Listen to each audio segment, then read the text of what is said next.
Entrepreneur Mark Cuban never calls time out. I always look at business as a sport. In football, you play 60 minutes. Basketball, you play 48 minutes.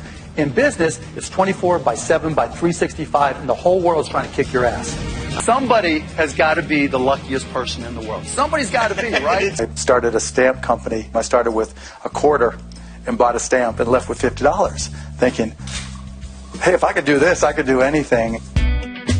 Mark Cuban learned the computer business fast, and in 7 years sold his company to CompuServe for $6 million. And I retired.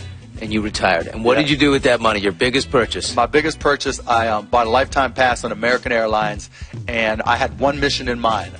I wanted to be able to go to as many countries around the world as I could and get drunk with as many people as I possibly could. And I said, look, I've got this idea where I think we can listen to Indiana basketball, sporting events, anywhere in the world by using the internet. Never before in the history of the world can you come in and listen to almost any team from anywhere in the world. A little PC and a connection to the net, and you might as well be sitting in Bloomington, Indiana.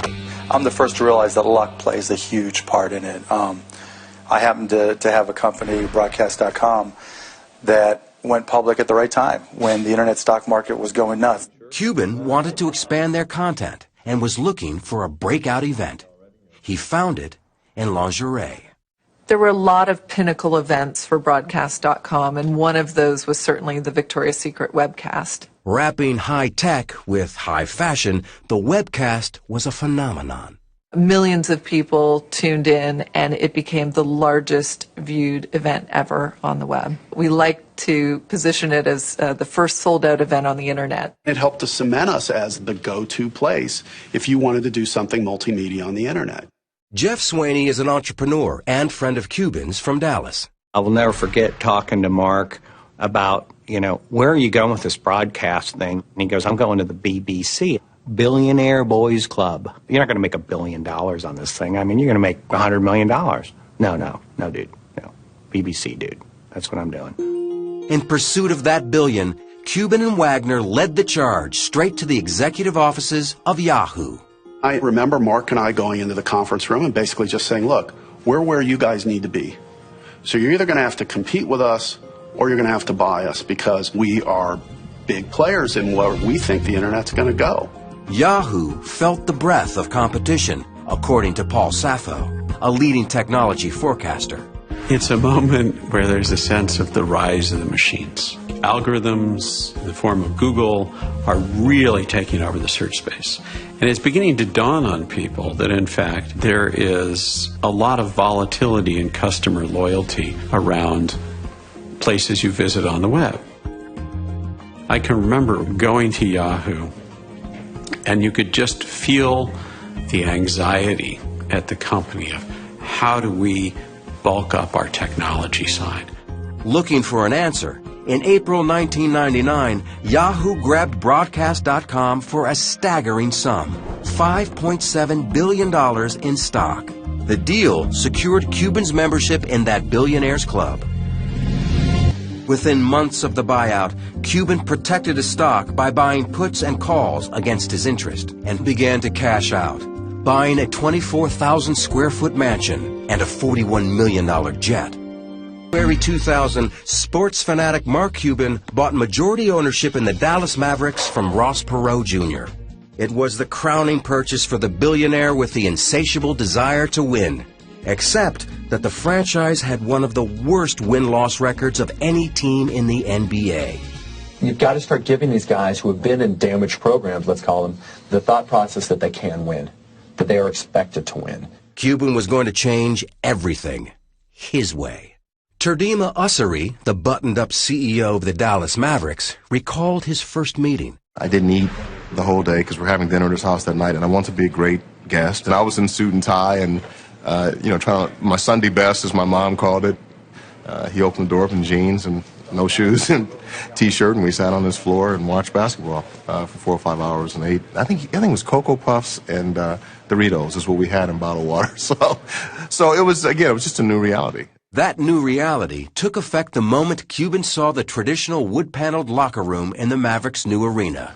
He said, "You got to blow this up. This is not what I want. I want a loft. I want open ceilings. I want the guys to feel like it's a clubhouse, a place they'd hang out in. We got to get a pool table in here, and we got to get the DVDs, rip everything out, and start again in the clubhouse." The radical new owner booked first-class hotels for road games and would buy a team jet with legroom for 7-footers. All that stuff was new. None of that stuff had been done in the league before. Nor had an owner worn a Mavs Fan for Life t-shirt, or put his email address on the Jumbotron, or broken custom by ditching the skybox for courtside seats and yelling at the referees. No! NBA control at the timeout! NBA control at the timeout! Mark has had plenty that's gotten him in trouble. Scott Soshnick reports on sports business for Bloomberg News. My favorite one is when he said that a referee wasn't qualified to manage a Dairy Queen. But when he said that, Dairy Queen got upset. They wanted Mark to know that their managers are highly trained, highly skilled folks. And so the guy challenged Mark to come down and serve ice cream and to see how difficult it really was. There were probably 6 helicopters hovering above this poor Dairy Queen. There were probably 3,000 people outside. And he was there dishing out ice cream. He's a very, very smart marketing guy. And if he can turn a negative into a positive, he will. But Cuban's courtside criticism was a negative for David Stern, the longtime commissioner of the NBA. I think Mark was very impatient when he first became an owner because he strives for perfection. And he expressed his views in that regard. It wasn't a constructive enterprise to publicly criticize our officials, and it's prohibited by our rules. Those rules resulted in Cuban's first fine of $5,000, followed by fines of $15,000, $25,000, $250,000, $100,000, $10,000, and $100,000 again, all in his first full season as an owner. My job is to stand up for my guys, and if I think something's wrong, I'm going to do something about it. Reporter John Swartz followed Cuban's career for 13 years. That connects with people. You don't see that among many billionaires. They think they have to act a certain way. I don't think he cares. I think he honestly just could give a damn what anyone thinks about him. Cuban's hands-on involvement brought immediate success. Attendance shot up more than 35%. The estimated team value leapt $50 million. And the Mavericks went to the playoffs in 2001 for the first time in over 10 years. Before he owned the Dallas Mavericks, they were the laughingstock of the NBA. They were winning 15 games a year. Once he took over, their winning percentage has got to be one of the best. It's got to be in the top 5.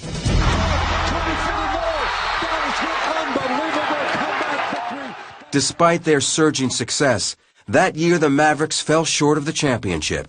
And success for Cuban in the film and TV business was also proving elusive. At the dawn of HD TV in 2001, he launched the first high-definition television network called HDNet, as he explained to Charlie Rose. We're available on cable, we're available on satellite, but viewers can go knowing that not only are they going to get great entertainment, but they're going to get great entertainment in the best possible picture quality. The network sputtered, barely reaching 350,000 homes in its first year.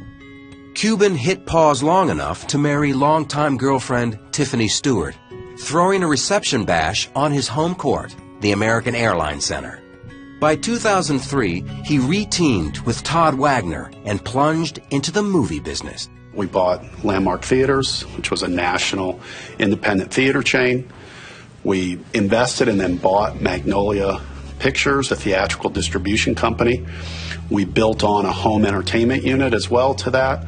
And all of a sudden, we had built a vertically integrated media company, meaning we had production, distribution, and exhibition all under one roof, in a way that, frankly, we had not seen done before. It gave Cuban the pieces to shake up the movie business by releasing a film in theaters, on DVD, and TV simultaneously. Andy Fixmer is an entertainment reporter for Bloomberg News. Back then, nobody was doing this. Nobody even thought that you would dare put a movie on television before it was released in theaters. It just wasn't done. Cuban's movies met with mixed success. Some films, like Good Night and Good Luck, had found critical acclaim and a niche audience, while others struggled. And there was a disappointment again on the basketball court. Star Dirk Nowitzki led the team into the finals in 2006. The Mavs were up 2-0 when momentum suddenly shifted. And the team dropped 3 straight. Cuban was livid. Cuban, furious. When he was pissed, he may as well have been Satan. The players literally ran the other way in the locker room. The Miami Heat are champions of the basketball world! After their collapse in the championship, Nowitzki publicly called for Cuban to control his temper. For the owner who hated to lose, the loss was pure devastation. I believe he didn't leave the house for 3 weeks, and he became a shut-in. So what did it cost him? It cost him his dream. Mark Cuban, the former disco teacher, returned to dancing in 2007 in front of millions. Mark likes as much airtime as he can get. As long as it's fun and it's entertainment for him, he's going to do it. He appeared on almost anything, even hosting his own reality show, The Benefactor, canceled after 1 season. Viewers were also in short supply on his own network, with its strange blend of bikini-themed programming, mixed martial arts, and Dan Rather. Dan Rather and Dan Rather Reports on HDNet is kind of my own personal indulgence. You know, I'm a news junkie and always have been. Dan Rather was doing a show for them, which was actually very good. But the rest of it was just like a Sargasso Sea of just crap. Cuban had more troubles looming. The Securities and Exchange Commission filed a suit against him. We're going to turn now to the crackdown on insider trading, and it has ensnared billionaire Mark Cuban. The SEC alleged that Cuban dumped 600,000 shares of Mama.com as an insider trade. The 2008 lawsuit from the SEC says he sold shares of the company ahead of the company's own plans to sell more discounted shares to investors and avoided $750,000 worth of losses. On his blog, Cuban stated the claims were false. The suit was dismissed in district court, but the SEC appealed and the case was reinstated in 2010. While Cuban battled in the courtroom, he also prepared for battle on the basketball court. He dealt for key players, hired a new coach, and in 2011, the Mavericks fought their way back to the finals. Surprising everyone, the loudmouth behind the team bench went silent. It was different. I mean, still people went up and talked to him, but he said, not today, not me, talk to the players. With Mark in the background, it was this other guy, Dirk Nowitzki, and the team that Mark had assembled that in the end was able to win. What he's always dreamed of.